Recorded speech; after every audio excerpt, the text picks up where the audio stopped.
Grow application का use करते हुए अगर आप म्यूचुअल फंड में इन्वेस्टमेंट करते हैं तो इन्वेस्टमेंट का फर्स्ट रूल ही ये कहता है कि आपको डिसिप्लिन होना पड़ेगा अपने इन्वेस्टमेंट को लेकर के, तभी आप एक अच्छा कॉर्पस जनरेट कर पाएंगे। और ये डिसिप्लिन होने के लिए जरूरी ये है कि आप जो भी अमाउंट हर महीने इंस्टॉलमेंट के तौर पर पे करना चाहते हैं एएमसी को, ताकि आपके भी यहाँ पर वह म्यूचुअल फंड में इन्वेस्ट कर दे, तो इसके लिए जरूरी ये है कि आप बैंक ऑटो पे सेट करिए। बैंक ऑटो पे का मतलब ये होता है कि आप बैंक को परमिशन दे रहे हैं, कंसेंट दे रहे हैं कि आपके बिहाफ पर एक फिक्स अमाउंट एक फिक्स डेट पर, जो कि दोनों आप तय करेंगे। म्यूचुअल फंड में जब आप इन्वेस्टमेंट करते हैं एसआईपी के माध्यम से, तो वो फिक्स अमाउंट फिक्स डेट पर आपके बैंक अकाउंट से काट करके उस एएमसी को पे कर दे और एएमसी आपके बिहाफ पर म्यूचुअल फंड में इन्वेस्टमेंट करेगा।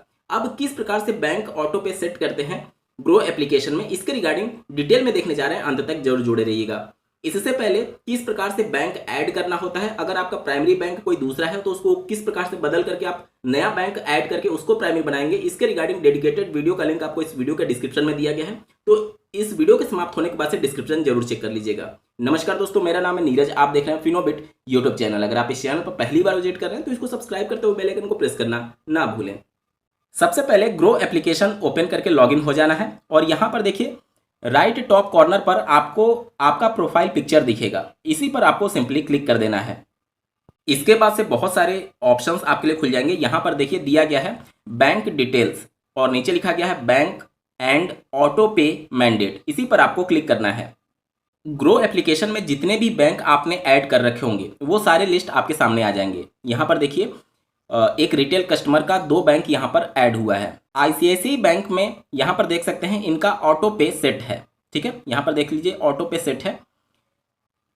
लेकिन जो इनका दूसरा बैंक है जिसे इन्होंने अब प्राइमरी बना दिया है यानी एचडीएफसी बैंक, उस पर जब आप क्लिक करेंगे तो यहाँ पर ऑटो पे सेट नहीं है, केवल बैंक के डिटेल्स आपके स्क्रीन पर आएंगे और नीचे आपको एक लिंक दिया गया है सेटअप ऑटो पे का।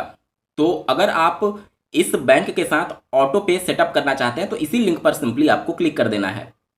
उसके बाद से कुछ इस प्रकार से स्क्रीन आपके सामने आएगा जिसमें बोला जा रहा है सेटअप ऑटो पे। यहाँ पर कुछ इंस्ट्रक्शंस आपको दिए गए हैं, देखिए get approval in 4 to 5 working days, यानी 4 से 5 वर्किंग डेज का समय लगेगा इसको अप्रूव होने में, ठीक है। और यहाँ पर देख सकते हैं इसको आप नेट बैंकिंग का यूज करके या फिर डेबिट कार्ड का यूज करके वेरीफाई कर सकते हैं। तो आप अपना डेबिट कार्ड साथ में लेकर के बैठिएगा, अथवा अगर आपको नेट बैंकिंग अगर आपकी ऑन है तो उसके माध्यम से भी आप कर सकते हैं, ठीक है। यहाँ पर आपका ऑटो चेक बॉक्स पर टिक होगा, उसके बाद से नीचे देखिए कंटिन्यू बटन पर आपको क्लिक कर देना है। अब यहाँ पर ध्यान से समझिएगा, ये जो आपका बैंक ऑटो पे सेट होगा वो बीएससी स्टार एमएफ के माध्यम से कंप्लीट किया जाएगा, ठीक है। अब यहाँ पर देखिए सबसे पहले यहाँ पर पर्पस दिखेगा आपको, म्यूचुअल फंड पेमेंट के लिए आप ये ऑटो पे सेट करना चाहते हैं, ठीक है। और बैंक को क्या देना चाहते हैं, मैंडेट देना चाहते हैं, ठीक है। अब यहाँ पर आपको दिखेगा अप टू मैक्सिमम अमाउंट, यहाँ पर 1 लाख आपको दिखेगा। तो आपको इसे देख करके घबराना नहीं है। 1 लाख का मतलब ये है कि बैंक को जब आप मैंडेट देते हैं तो एक बार में मैक्सिमम 1 लाख तक पेमेंट ऑटो पे होने की लिमिट होती है, मैक्सिमम लिमिट होती है। तो ये सब में आता है, आपको घबराने की आवश्यकता नहीं है। अगर आप 500 का भी एसआईपी करेंगे तो ऐसा नहीं है कि आपका 1 लाख कट जाएगा, नहीं, ये मैक्सिमम लिमिट आपको दिखाई जा रही है कि इतना आप मैक्सिमम कर सकते हैं। आप जितना एसआईपी तय करेंगे उतना ही आपके बैंक अकाउंट से कटेगा, ठीक है। उसके बाद से अगला सेक्शन है, देखिए स्टार्ट एंड एंड डेट। देखिए स्टार्ट डेट में आज का डेट आपको शो करेगा, ये वाली डेट आज की शो कर रही है। और यहाँ पर देखिए यहाँ पर 40 साल बाद का एंड डेट शो कर रहा है। बाय डिफ़ॉल्ट ये 40 साल समय लेकर के चलता है। आप बीच में कभी भी चाहेंगे तो इसे ऑनलाइन इस ई मैंडेट को यानी ऑटो पे को बंद कर सकते हैं, ठीक है। ये बाय डिफ़ॉल्ट 40 साल सेट होता है, इसीलिए यहाँ पर 2064 दिखा रहा है, ठीक है। चलिए नीचे आपके पर्सनल डिटेल आ जाएंगे, जैसे कि आपका अकाउंट किस बैंक में है, इसके साथ ही साथ आपका अकाउंट नंबर, आपका कस्टमर नेम और आपके बैंक का आईएफएससी कोड यहाँ पर आ जाएगा, ठीक है। ये जो ई मैंडेट प्रोसेस कंप्लीट होगा वो एनपीसीआई और एनएससीएच के माध्यम से कंप्लीट होगा।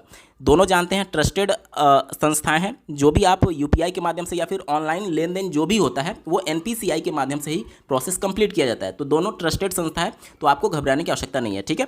इसके बाद से देखिए आप किसके माध्यम से ये प्रोसेस को कंप्लीट करना चाहते हैं यानी वेरिफिकेशन के प्रोसेस को, तो या तो आप डेबिट कार्ड के माध्यम से कर सकते हैं, नेट बैंकिंग के माध्यम से कर सकते हैं, या फिर आधार के माध्यम से कर सकते हैं। जब आप आधार को सेलेक्ट करेंगे तो आधार में आपका मोबाइल नंबर रजिस्टर्ड होना चाहिए, उसी से आपको वैलिडेट किया जाएगा। ठीक है, तो अगर आधार में मोबाइल नंबर रजिस्टर्ड है तो इसके माध्यम से भी कर सकते हैं। नेट बैंकिंग अगर आपकी ऑन है तो इसके माध्यम से भी कर सकते हैं, अन्यथा की कंडीशन में आप डेबिट कार्ड से तो कर ही सकते हैं। ठीक है, इसके बाद से देखिए नीचे यहाँ पर एक चेकबॉक्स दिया गया है, इनके टर्म्स एंड कंडीशन को आप सेटिस्फाई कर रहे हैं यानी कि एक्सेप्ट कर रहे हैं, तो इस पर टिक करके उसके बाद से नीचे सबमिट के बटन पर आपको क्लिक करना है।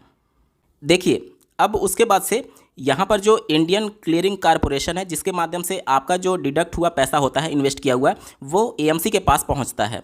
तो आप इसी ICCL यानी कि इंडियन क्लियरिंग कॉरपोरेशन लिमिटेड को मैंडेट दे रहे हैं कि बैंक इनको पेमेंट करेगा और ये आपके बिहाफ पर एएमसी को पेमेंट करेंगे, और एएमसी जो है वो म्यूचुअल फंड में इन्वेस्ट करता है।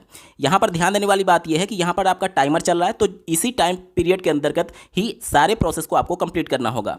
यहाँ पर नीचे आपके सारे डिटेल्स शो हो जाएंगे, पर्सनल डिटेल ये सारे शो हो जाएंगे। ठीक है, नीचे आप आएंगे, यहाँ पर चूंकि हमने डेबिट कार्ड को सेलेक्ट किया था, यहाँ पर देखिए आपको डेबिट कार्ड का नंबर जो होता है यहाँ पर आपको डालना है।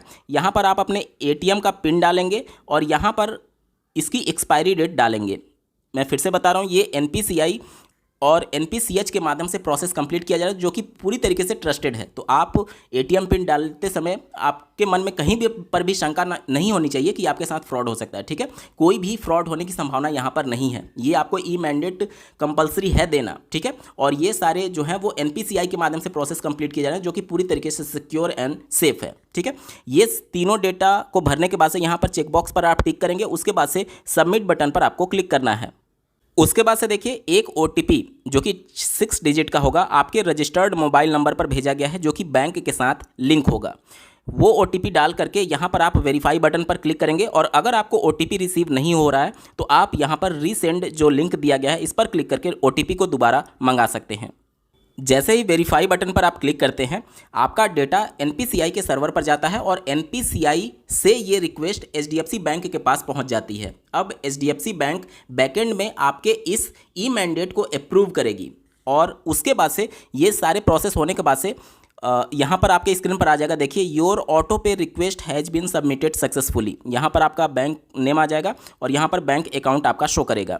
यहाँ पर देख सकते हैं कितना अप्रूवल में टाइम लग सकता है, तो यहाँ पर लिखा गया है 4 to 5 वर्किंग डेज का समय यहाँ पर लग सकता है। और यहाँ पर ऑटो पे लिमिट यहाँ पर दिखाई जा रही है, तो मैं पहले ही बता चुका हूँ कि ये मैक्सिमम लिमिट होती है, तो इसको देख करके आपको घबराने की आवश्यकता नहीं है। आप जितना SIP का अमाउंट तय करेंगे उतना ही आपके बैंक से ऑटो डेबिट होगा। ठीक है, यहाँ तक क्लियर हो गया।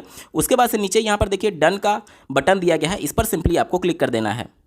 उसके बाद से जब आप अपने प्रोफाइल पर क्लिक करेंगे और बैंक डिटेल्स पर जब क्लिक करेंगे तो 2 बैंक या फिर 3 बैंक जितने भी आपके ऐड होंगे, जिसके लिए अभी आपने ई मैंडेट के लिए अप्लाई किया है, उस पर जब आप क्लिक करेंगे तो कुछ इस प्रकार से स्क्रीन आपके सामने आ जाएगा, जिसमें देखिए यहाँ पर आपका ऑटो पे ID शो करेगा और यहाँ पर स्टेटस आपका शो करेगा। देखिए स्टेटस क्या है, अभी सेंट टू बैंक है।